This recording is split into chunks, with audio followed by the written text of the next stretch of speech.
గోదావరికని పట్టణంలో శనివారం వైభవంగా ముదిరాజుల కులదైవం పెద్దమ్మ తల్లి బోనాల జాతర నిర్వహించారు.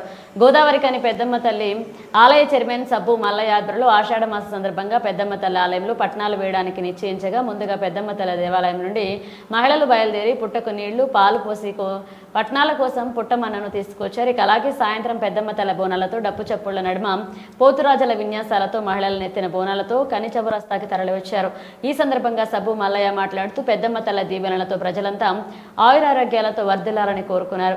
ఆ అమ్మ దయ ఉంటే అన్నీ ఉన్నట్లేనని, అమ్మవారి చల్లని చూపు ముదిరాజు కులస్తులపై ఉండాలని మొక్కుకున్నారు. ఈ కార్యక్రమంలో పెద్దమ్మ తల్లి ఆలయ కమిటీ ప్రధాన కార్యదర్శి ఈర్ల రాజయ్య, వైస్ ప్రెసిడెంట్లు అప్పరాజు, పర్వకర్, పిట్టల ఇస్తారి, బర్ల మల్లయ్య, కార్యదర్శి బండి రాజేష్,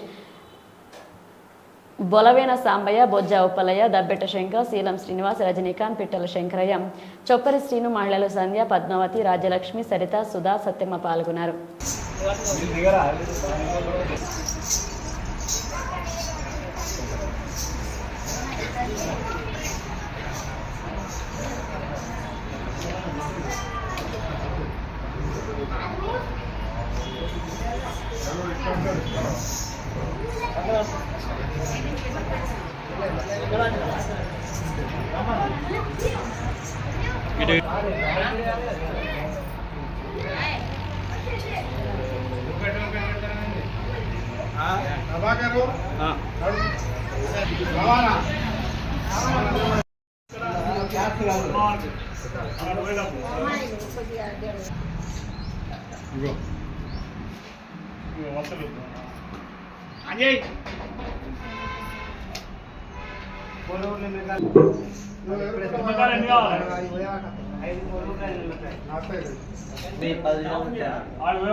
ఆషాఢ సందర్భంలో పెద్దమ్మ తల్లి 5 సంవత్సరాలు ప్రతిష్ఠ సందర్భంలో పెద్ద పట్నాలు అమ్మవారికి వేయబడుతూ ఉన్నాయి.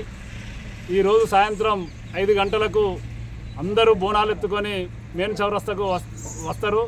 అక్కడి నుంచి వెళ్ళి ప్రారంభమై ఒగ్గు సప్పులతోటి బయళ్ళవారి ఆటపాటలతోటి ఊరేగింపుగా అమ్మవారికి చేరుకొని అమ్మవారు చేరుకున్న తర్వాత పెద్ద పట్నాలు వేసి తెల్లని రాక నైట్ అంతా కూడా అమ్మవారి కథ చెప్పడం జరుగుతుంది.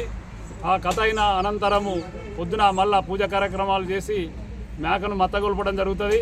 ఆ మత్తగొల్పినాక తర్వాత కూడా అందరికీ మొక్కులు తీర్థప్రసాదాలు కూడా అందజేయడం జరుగుతుంది.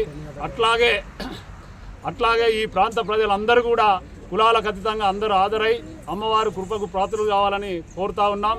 పిల్ల పాపలతో ఆరోగ్యాలతో సుఖ సంతోషాలతో అందరూ కూడా ఈ ప్రాంత ప్రజలు జీవించాలని, మంచి వర్షాలు పడి అందరూ కూడా సుఖ సంతోషంతో ఉండాలని, ముఖ్యంగా ఇక్కడ శృంగేరేని కార్మికులకు వాళ్ళ ఈ అమ్మవారు మీ సూపులో మీరు ఎక్కడైతే పనిచేస్తారో ఆ అమ్మవారు మీ అందరికీ సూపు ఉన్నది.